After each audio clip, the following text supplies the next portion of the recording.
People thought Jeff Chandler died from a simple surgery, but the truth is darker, hidden for decades, and filled with shocking mistakes, cover-ups, and secrets that completely rewrite how he really died.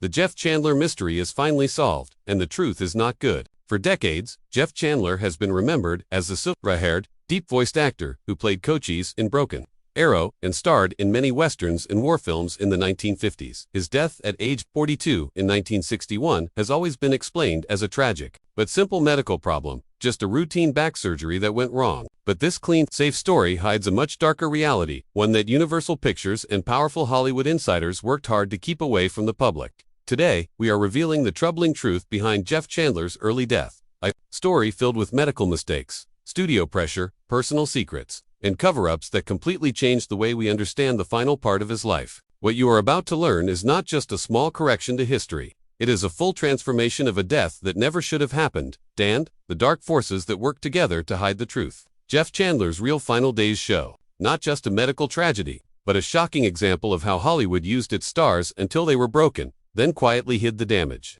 The official story of Jeff Chandler's death, just a simple complication from normal back surgery, never fully explained how a healthy 42-year-old man could die from a procedure that should have been safe. When you look closely, this clean story falls apart and reveals a disturbing pattern of mistakes, hidden facts, and studio politics that helped cause his death. To understand what truly happened to Jeff Chandler, we need to look at 5 important parts of his final days that completely change everything we thought we knew. These details were hidden on purpose for decades, but together they finally solved the mystery of how one of Hollywood's most dependable leading men vanished so suddenly and why the truth was kept secret. You didn't know what you were doing. I didn't know what to do. Did you ask anyone what you should do? No, I was afraid to. His death was called a routine surgery, but it was nothing like that.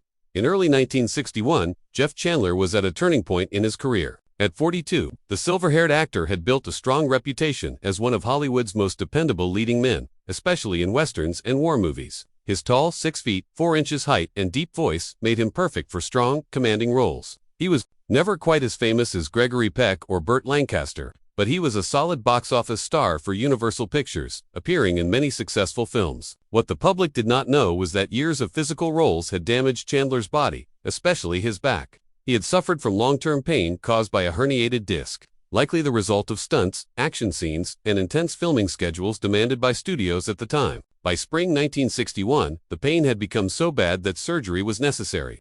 When Chandler checked into Culver City Hospital in May 1961, his management and the studio called it a simple procedure, just a small inconvenience before he returned to filming. This was a common Hollywood tactic to downplay any health problems, so fans wouldn't worry and studios wouldn't lose money. The surgery took place on May 13, 1961.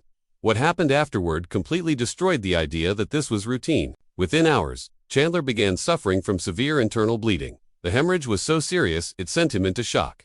Doctors tried to help, but the bleeding was hard to stop. It became a long, dangerous emergency. They said it was routine, but it left him bleeding to death in silence, said one nurse who later talked privately. Her words show how different the real situation was compared to the calm public story. As his condition got worse, doctors performed several more surgeries to try to find and stop the bleeding.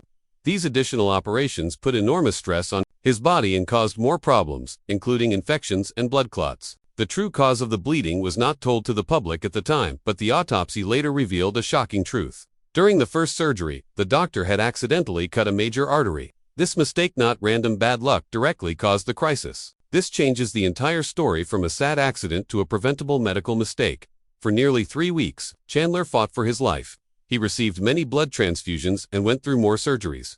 During all of this, the studio continued, releasing public statements saying he was fine, saying the complications were small, and he was expected to recover soon. These statements were completely false and were meant to protect the hospital's reputation and Universal's financial interests in Chandler's upcoming projects. On June 17, 1961, after 36 days in the hospital, Jeff Chandler died from complications related to the internal bleeding caused by the surgical mistake. He was just 42, still in the prime of his life and career. The official cause of death was listed as blood poisoning caused by circulation problems, a technically correct but very vague description that hid the real mistake. This careful wording helped keep the story safe and protected the hospital and the studio. This misleading explanation shaped the way the public understood his death for decades. The story of a simple surgery gone wrong appeared in books, articles, and film histories. But the truth was that one of Hollywood's physically Stars slowly bled to death because of a preventable mistake, so if they're going to desert, let them desert now. At least I won't be any worse off than I was before. After Chandler's death, something important happened quietly behind the scenes. His ex-wife, Marjorie, with whom he stayed friendly, filed a malpractice lawsuit against Dr. Julian Hoffman, the surgeon who performed the operation, and the Culver City Hospital. This lawsuit was the first public challenge to the Hollywood-approved version of events. It accused the doctor of failing to be careful and causing the injury that led to Chandler's deadly bleeding. But what happened next shows how powerful Hollywood was at controlling the story.